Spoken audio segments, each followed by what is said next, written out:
Мындай шартта биз күнүмдүк жашоодо колдонуп келген айран каймактар чыгарылат, бирок табигый жасалып аралашмалар жоктугу менен айырмаланат. Алайкы Organics ишканасына таандык болгон бул азыктарды эми коңшу өлкөлөргө экспортто жагы каралып жатканын билдиришти. Мында быштактын, йогурттардын жана чалаптын түрлөрү чыгарылат.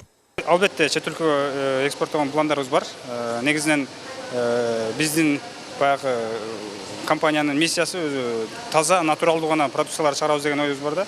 Ошо таза, натуралдуу продукцияларды чыгаруу менен Казакстандын анан Россиянын рыноктарына да киребиз деген ойлорубуз бар.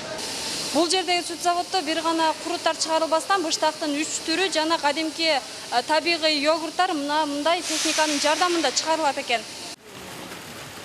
Аталган заводдо азыктарды даярдоодо алайкы өрүнүндөгү бөлүмдөн чийки даярдалып келип, шаардагы сүт заводдон чыгарылат. Мында жалпы 30дан ашуун жумушчу эмгектенип, азыктарды даярдоодо ички температурага, тазалыкка өзгөчө көңүл бурулат дешет. Өзү даярдалат, өзү ошонун температурасына жеткенде бул жака түшөт. Сары суусу отдельно алынат, отдельно танкага алынат, ичиндеги нерсе калат. Дальше өзүн текшерилет, канча pH метр, канча градуста, канча немеге жеткичен, ошого жеткенде уже сырга даяр болот да. Агрогоризонт долбоору менен алгачкы ишмердүүлүктү жүргүзүп баштаганда, ишкана 2011-жылы эзме курутун чакан баштыктарга чыгарып баштаган. Учурда 200 тоннага чейин сүттү кайра иштеп чыгып жатканын айтышат. Ата-бабалардан калган улуттук даамды сактап калуу үчүн чыгарылган азыктардын аталышы да адабий тилде коюлган. Быштактар жөнүндө айта кетсем, чоюлчак быштак, чың быштак, ууз быштак.